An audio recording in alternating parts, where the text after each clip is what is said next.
Hello everyone, চলো আজকে তোমাদের সাথে আমি 9ই মার্চের আমার যে দুটো ব্রাইড ছিল তাদের স্টোরিটা শেয়ার করি। তো সময়টা দেখতে পেলে দুপুর 2টো, আর এখন আমরা তাড়াহুড়ো করে যাচ্ছি আমাদের ফার্স্ট ব্রাইডের লোকেশনে। আর দেখো বলতে বলতে পৌঁছে গেছি ওর লোকেশনে। তো ব্রাইডের কিছু রিচুয়ালস বাকি ছিল, সেগুলো করছিল। আর সব থেকে ইউনিক লাগলো এই আলপনার ডিজাইনটা। সত্যি আমাদের এদিকে আমরা এরকম আলপনার ডিজাইন খুব একটা দেখি না। তো ব্রাইডের শাড়ি ট্র্যাপিং করে প্রথমে বসিয়ে দিয়েছিলাম ক্রিম্পিংয়ে। তারপর ক্রিম্পিংটা হয়ে যাওয়ার পর ওর আই মেকআপ করে দিয়েছি। তারপর ফেস মেকআপ করার পর ও চেয়েছিল ছোট্ট কলকা।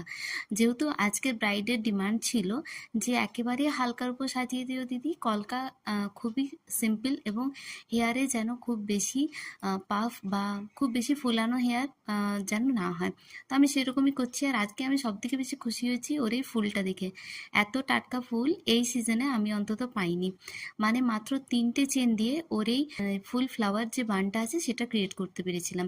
আর দেখো ব্রাইডের কাজ, দুটো করে নথ, দুটো করে সিঁথি, সমস্ত কিছু এনে ও অ্যারেঞ্জ করেছে যে আমার যেটা পছন্দ হবে বা ওর মুখে যেটা মানানসই হবে সেটাই যেন ওকে পরিয়ে দিই।